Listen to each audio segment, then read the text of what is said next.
Je vais être honnête avec toi, OK?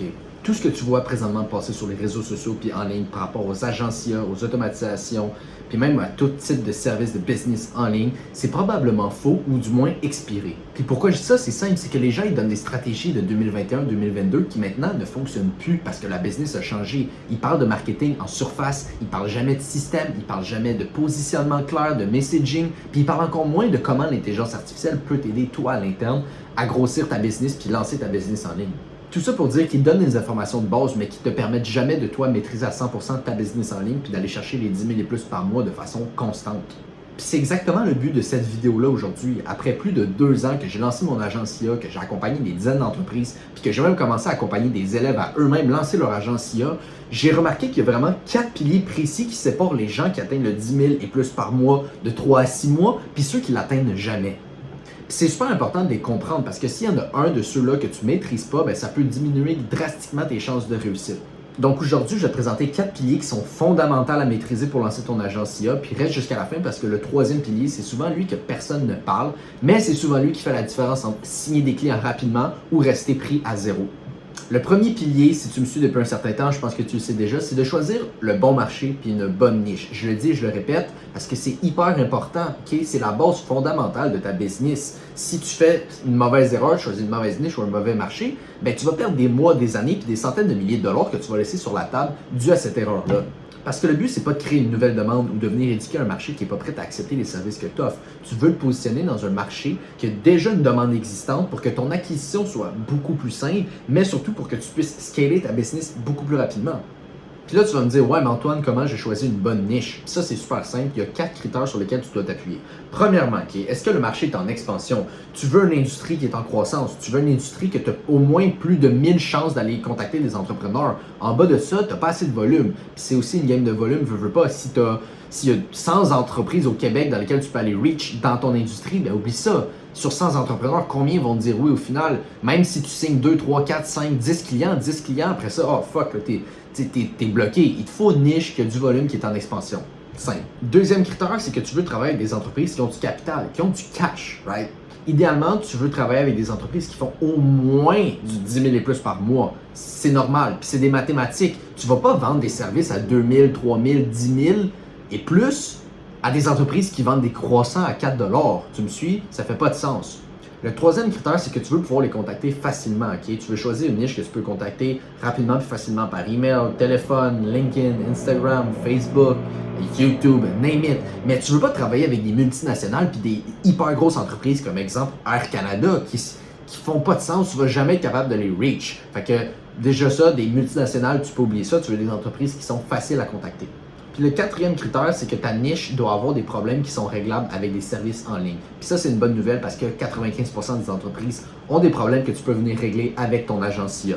À partir de là, c'est sûr qu'il faut que toi, tu découvres quels sont les problèmes précis, puis quelles niches sont les plus avantageux par rapport aux 4 critères qu'on vient de voir. Fait que ça fait pas mal le tour au niveau de quelles sont les cases à cocher pour que tu aies une niche qui est validée et qui ait un potentiel. Donc, c'est vraiment les informations de base, mais qui vont faire en sorte que au moins tu pars sur une bonne base et que tu aies un bon pilier dans ta fondation de ta business, ce qui est hyper important. Ce qui nous mène au deuxième pilier qui est bien sûr le service. Puis là, faites attention parce que tu ne peux pas vendre un service, un produit ou quoi que ce soit si la personne n'en a pas besoin. Okay? Tu ne peux pas imposer un service à une industrie. Ton service doit être la solution directe à un problème que ta niche vit déjà. Exemple, offrir du SEO à une agence immobilière qui n'a même pas de site web doesn't make sense. Ça fait pas de sens. Mais alors que, exemple, faire de la génération de leads pour des entreprises de construction, ça fait du sens. Tu leur apportes plus de clients. Ils en ont besoin. C'est un problème qu'ils ont dans l'industrie actuellement. Fait que fais attention quel genre de service tu choisis, puis assure-toi que c'est quelque chose qu'ils recherchent et qu'ils ont déjà besoin. Okay?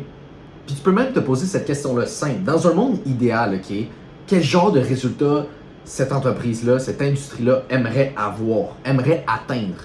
Puis là, à partir de là, toi, tu es capable de savoir, OK, présentement, ils sont là, ils veulent aller là. Puis toi, tu builds le pont, tu builds le bridge entre le gap de leur situation actuelle et leur situation désirée. Toi, tu te positionnes comme étant la solution pour les amener aux résultats qu'ils recherchent. Make sense? Fait que n'hésitez pas non plus, je sais que ça peut sembler comme facile à dire, n'hésitez pas à contacter des entreprises puis de parler avec eux parce que c'est ce qui va faire en sorte de vous aider peut-être mieux à comprendre qu'est-ce qu'ils recherchent actuellement, quels sont leurs problèmes, quelles sont leurs situations actuelles, quelles sont leurs situations désirées, puis quel genre de service toi tu dois offrir. Parce que toi, tu te positionnes ici, puis ça, c'est ton service qui les amène à leurs résultats, à leur situation désirée en fait.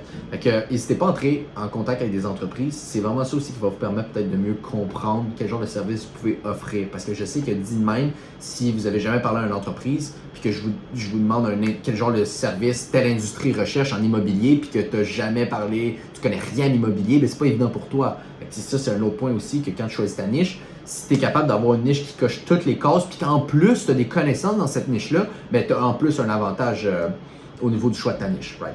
Maintenant, le troisième pilier qui est le plus important, que je vous ai mentionné au début de la vidéo, c'est clairement le positionnement. Okay? Ce pilier-là est tellement underrated, mais qui est tellement important, puis personne n'en parle. Parce que oui, il existe plein d'agences IA sur le marché présentement, mais pourtant, ça ne veut pas dire qu'il n'y a pas de place pour toi, puis ça, je te le promets. Okay? La clé, c'est de te positionner comme étant unique par rapport aux autres dans ton marché.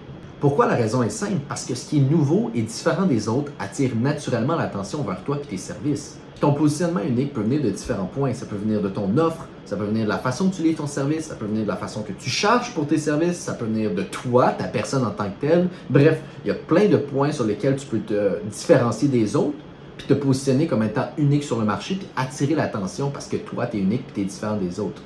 Tout ça pour dire que l'objectif d'un positionnement unique est super simple. Okay? Ça va être de venir éliminer la comparaison par rapport aux autres agences dans la même industrie. Okay? Ça va être de venir aussi closer plus vite, puis d'avoir des meilleurs prix, puis de pouvoir charger plus cher parce que tu es premium, tu es différent, puis tu attires l'attention. Fait que ça, c'est super important à maîtriser. Un exemple que je peux te donner qui est super simple. Exemple, tu es une agence marketing. Des agences marketing, on en voit partout au Québec, il y en a partout dans toutes les différentes industries. Bref, c'est pas le point.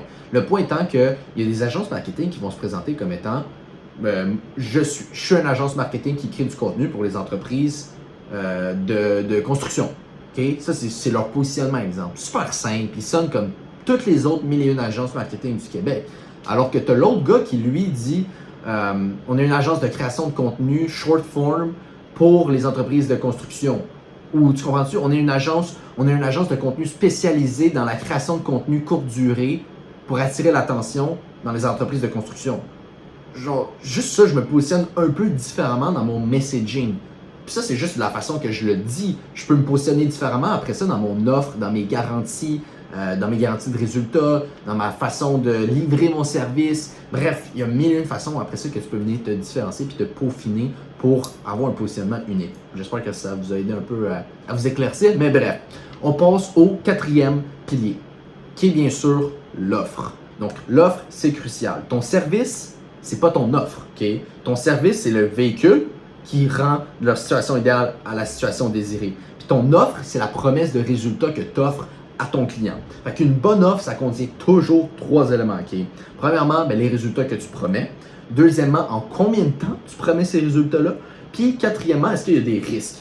Puis qui le prend s'il y en a, right? Parce que si tous les risques sont du côté de ton client, c'est sûr qu'il va hésiter et qu'il va y penser. Mais si tu viens réduire le risque avec, exemple, une garantie de résultat, ou un remboursement si tu n'atteins pas tel résultat, ou un mode de paiement qui est basé en fonction de commission. Donc, chaque client que je te ramène, j'ai 15%.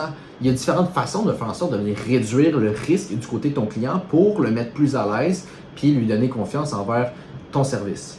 Puis crois-moi que si tu établis des bonnes garanties, ton offre va devenir 10 fois plus facile à vendre parce que tu réduis tout le risque du côté du client.